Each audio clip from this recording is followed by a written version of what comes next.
Did war evolve? Yes, from the Civil War to World War I, war had evolved. War had become a totally different concept, with the many new inventions making war faster, harder, and more deadly. From the weapons themselves to the way they were produced, new ideas and techniques had come just from their existence. As many people would learn by the end, war was no longer an easy bird to prepare.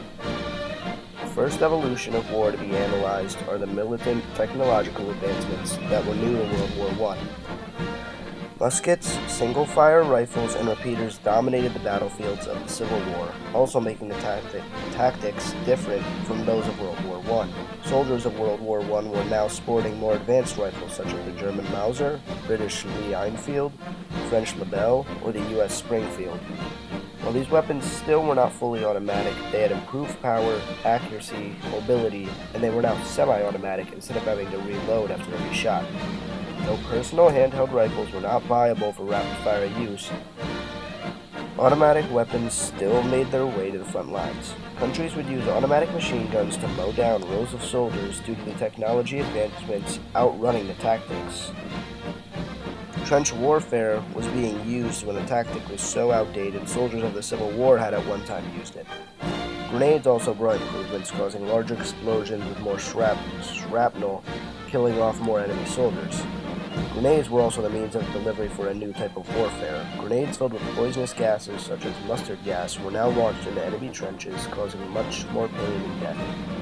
The casualty rate of the Civil War, being 110,070, was now dwarfed in comparison to the casualty rate of World War I, being 5,525,000, which was caused by all of the new advancements of war. Other advancements to the war machine that would hit the fields of World War I were tanks, Navy ships, such as battleships and submarines, and airplanes. During the Civil War, the largest tools used were cannons, while battleships were primitive and played a small role. Tanks and airplanes weren't even concepts of war for that period. With the heavy armored and heavily equipped tanks, the quick-hitting, fast-firing airplanes, the stealthy hidden submarines, and the large gun-filled battleships, soldier casualties and total destruction rates expanded largely. Grenades also brought improvements, causing larger impact. Technology improvements were not the only changes from the Civil War to World War I. Countries' attitudes and motives had also changed during the 50 years in between the two wars. After the Civil War was the era of imperialism. This era was marked by large world powers taking over smaller nations for their own benefit. Asia and Africa were harvested by the Europeans for all of the free territory to be taken over. This attitude gave countries large ego boosts that some could not handle. Feelings of nationalism and pride turned into feelings of superiority and boldness when discussing strength. This turned countries into ticking bombs waiting for a spark to set them off. The Middle East area, around Turkey, even became known as the powder keg, based off of this idea. This concept of imperialism also created feelings of jealousy and greed. European countries put themselves into an arms race, or in more advanced terms, an attitude of militarism. The Civil War was caused from the South feeling as though it had a lack of power in its own government, while World War I was caused from the assassination of the heir to the Austrian-Hungarian throne.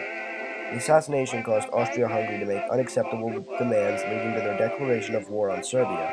With this declaration, Austria-Hungary launched another set of circumstances which was unprecedented: the activation of secret alliances. In the Civil War, including wars dating even farther back, countries knew what they were getting into and whose loyalties lied where when war would be declared.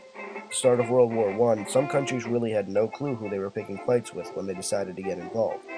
These factors were not heavily present during the Civil War as major causes, which makes another separation between the war from the Civil War to World War I. The overall scale of war from the Civil War to World War I had also changed. The Civil War was fought on American soil by Americans. All the casualties and all the damage of the Civil War remained within America. World War I would drag in over 10 different countries, causing various degrees of destruction to the many different nations who participated in the war. Countries like France, Britain, and Germany would all experience huge amounts of damage, leading them into huge war debts. This would make room for America to step up to the plate as a world power in comparison to the Civil War, when America was at its most vulnerable. With so many countries, the total amount of soldiers involved was also far greater than that of the Civil War. The South at the start of the Civil War already had low numbers to wage war with, and the North's numbers still didn't compare to the smaller countries involved in World War I.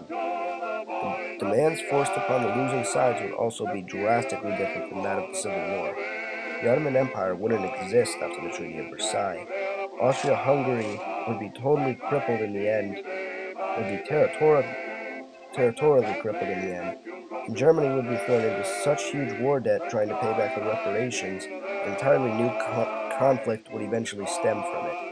The losers of the Civil War were reintegrated into the country fairly easily, not facing the same demands that the losers of World War I would face. Civil War would plague one country while World War I would severely affect several different countries, creating another set of advancements from the Civil War to World War I. Transportation of soldiers and information would be drastically improved with the generals being able to command soldiers without being near the front lines. The Civil War would use primitive trains and telegraph lines to transport soldiers and messages through Morse code. World War I would transport information much more efficiently with the use of radios to send commands and reports. Electricity also became much more relevant as it could now be used for electrical signaling lamps, electric helm indicators, electric fire alarms, electrically controlled whistles, and remote readings of water levels in the ship's boilers. The Navy would heavily rely on electricity for many of the battleship's basic functions, turning turrets, operating spotlights at night, or even electric-controlled remotes that could close the bulkhead doors on battleships. The general availability of electricity caused many countries to utilize it as an asset during the war. The leaders of the Civil War would use it to operate telegraph lines and basic lighting of indoor areas, not created for war, which was a huge difference from the use of electricity during World War I. Production in the economy of World War I was also more advanced than that of the Civil War.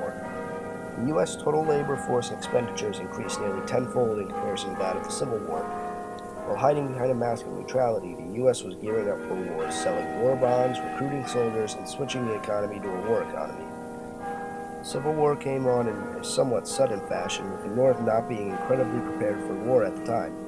By the time the U.S. had entered World War I, there was a large standing army, the United States still had money to put towards the war effort, women were now handling the workload at home for the men who were absent, and war bonds were selling for huge amounts of money, creating loans, increasing the amount of supplies that could be sent over. The North during the Civil War were not totally prepared for war, and the South had very little means of production to create weapons and war goods for themselves. The production required of both eras was drastically changed from the Civil War to World War I. As stated before, World War I brought the first appearance of modern battleships, submarines, tanks, and airplanes, calling for an increased production on individual bases of the countries that deployed these tools of war. The Civil War only called for production of cannons and guns, which put the South in trouble because the South had little to no productivity in terms of manufacturing. Even the North, busy with all of the new factories after the Industrial Revolution, would not compete with the effort put forth by countries involved in World War I. This would make for yet another improvement or advancement of war from the Civil War to World War I. From the Civil War to World War I, war had evolved. War had evolved through weaponry, war causes and reparations, the overall scale, the non-combative technology, even the production and economy of countries involved in the war. From the Civil War to the age of imperialism to World War I, the world heavily evolved, advanced, and adapted to the many new concepts and technology brought on by the passing time. After World War I, war had forever been changed for the better or for worse, but war had not yet stopped advancing, with an even greater conflict on the horizon, World War II.